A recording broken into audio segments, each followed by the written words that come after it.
My work supports a small province of Presentation Sisters living in the Midland counties of England and 2 provinces in Ireland.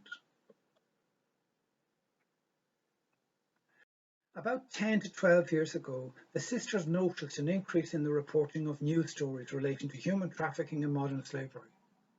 This disturbed them greatly, and given that the sisters are largely living out in the community, they considered how best they could respond. I don't think the sisters would mind me saying that they are an older community, but wiser for that fact. They knew that they couldn't tackle the problem of modern slavery or human trafficking on their own.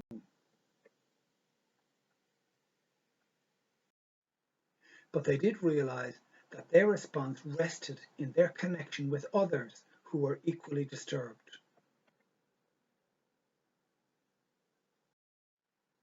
The Presentation Sisters, along with other religious congregations, answered the call that Bishop Alistair Redfern of Derby made to gather to form the very first Derbyshire Modern Slavery and Human Trafficking Partnership. Those in attendance included community activists, the police, teachers, social workers, solicitors, religious and other interested individuals. They considered how best to tackle the problems of modern slavery and human trafficking, a problem that they learned was hidden in plain sight.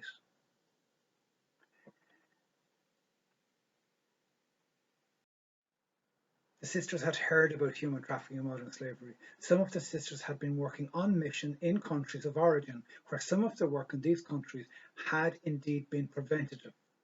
But now, as a community, our sisters could focus on how they can help where they live. They learned that the victims are regularly put out to work in many different areas. For example, fruit picking or on farms. Or maybe they have been forced to beg. Or maybe some are working quietly behind the scenes in nail bars. Or young men, perhaps, groomed for the fishing industry.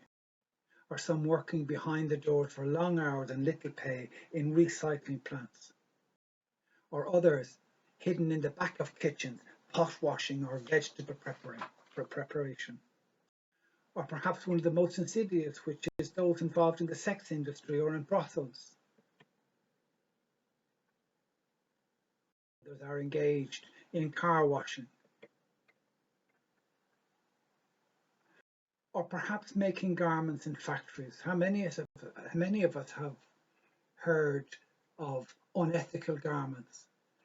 And how many of us have considered how the supply chain from the very beginning to the very end is free of human trafficking and modern slavery? And what about those children who are forced into what's now known as county lines, where bullies or gangmasters force children to buy and sell drugs up and down the train lines of England in particular? Our sisters also learned that such insidious criminality is highly organised, and that any chance of making a positive difference would insist upon an equally well organised response. Our sisters figured that they really had to learn to spot the signs, like this one, a very full bin outside an ordinary terraced house, maybe letting people know that there are more people inside than perhaps should be the case. Other signs too, warning signs that might indicate those being trafficked: physical abuse, unexplained absences, no documentation, being overly tired, lots of money, older boyfriends, wild parties, tattoos or gang affiliation signs.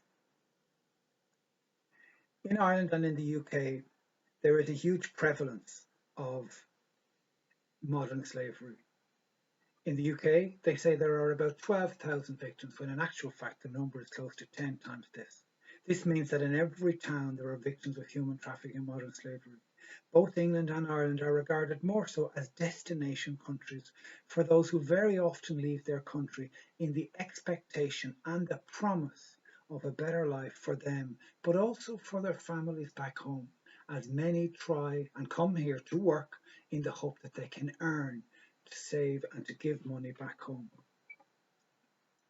Although less prevalent here, human trafficking in Ireland is a real issue. One of the biggest problems we have is the identification of victims. Those who are identified as victims of human trafficking or modern slavery end up in direct provision, which is wholly unsuitable, and very often the supports that are necessary to assist are slow in coming, patchy in delivery, and often victims are re-traumatized. But the burning question teases: how can so many victims live in a community unnoticed? With the help of the police and involved professionals, our sisters are encouraged to find local solutions for this international crime happening locally. The sisters took time to learn the signs of trafficking in a community.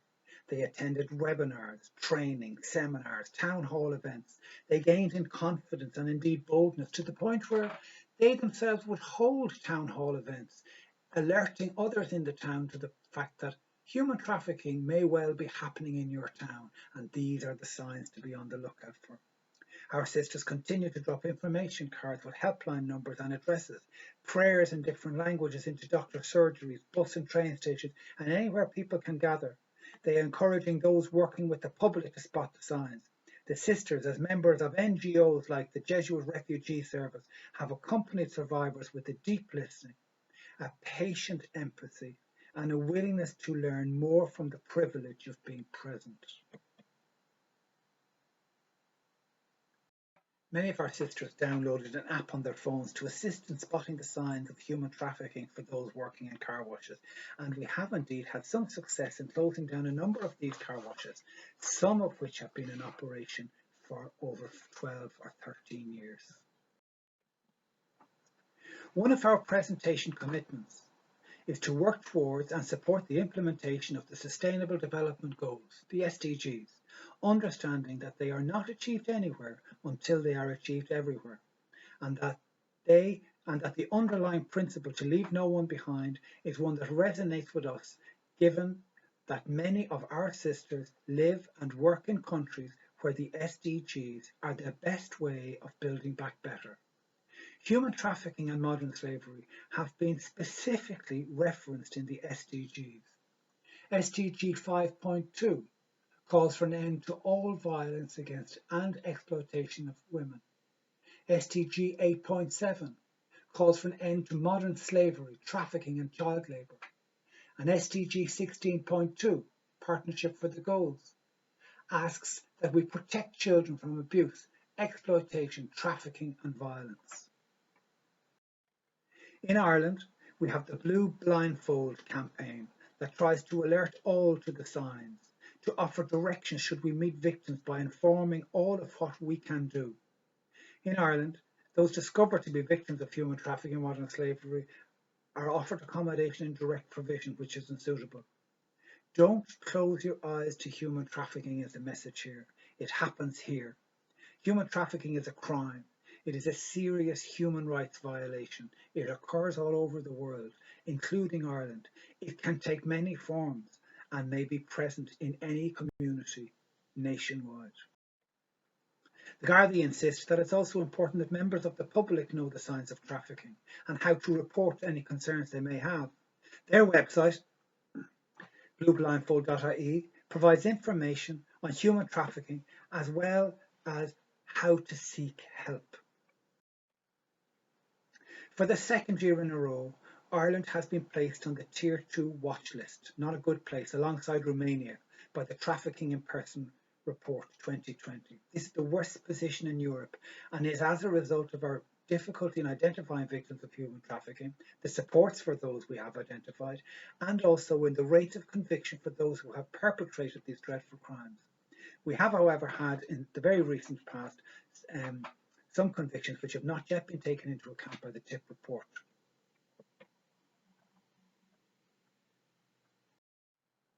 Pope Francis described human trafficking as an open wound on the body of contemporary society, a scourge upon the body of Christ. It is a crime against humanity. He tells us that an economy without human trafficking is an economy of care. He has expressed his support for efforts to assist survivors and collaborate decisively in building paths that lead to the common good and the full realization of human life. So what of the pandemic and trafficking? Those who have been trafficked have been less visible during the lockdown. As work has dried up, those enslaved may have been abandoned by their gangmasters. Why are people less visible? Why are victims of human trafficking and modern slavery less visible? Well, because of enforced quarantines, curfews, lockdowns, travel restrictions, border closures, limitation on economic activities, mask wearing, increased police control. The patron saint of those trafficked is St. Josephine Bakhita. She was known for her gentleness and for her holiness. She had once said that if she were to meet the slave traders who kidnapped her, and even those who tortured her, that she would kneel and kiss their hands. For if that did not happen, she would not be the Christian and religious person that she was that day. St. Josephine was beatified in 1992 and canonized by Pope John Paul II in 2000. She was the first Sudanese saint and is a patron saint of that country. Her story is a very interesting story and well worth looking up. And in the lead up to February 8th, there are prayer services and reflections, and all of this is about shining a light on human trafficking and modern slavery so that we do not forget the size of the problem that is there. Religious communities are especially well placed to assist and support, and are indeed being encouraged in their intervention and in this responsibility. Our sisters, and those like them, represent an attractive and trusted proposition for a victim, and are becoming increasingly more of a thorn in the side of the trafficker. And this is all good news. To all who listen, they offer that to be a victim is not a personal failure, but can be the devious work of a criminal opportunist. Our sisters are not content with local disruption alone. They have lobbied actively and passionately, and they encourage others to do so. As advocates for the promise of the SDGs and the 2030 Agenda, they constantly explain that the SDGs are not achieved anywhere until they're achieved everywhere, especially SDG 8.7, which calls for an end to forced labour, modern slavery and human trafficking. Our sisters are looking forward to COP26, where they hope to have the issue of human trafficking on the agenda at some stage. A number of years ago, the Presentation Sisters in England hosted one of our own sisters who works in Eastern Europe in Slovakia. She works in a preschool situation, a preschool scenario for very young children, but has been there quite a long time and has built up quite a relationship living in community with Roma people who attend her school.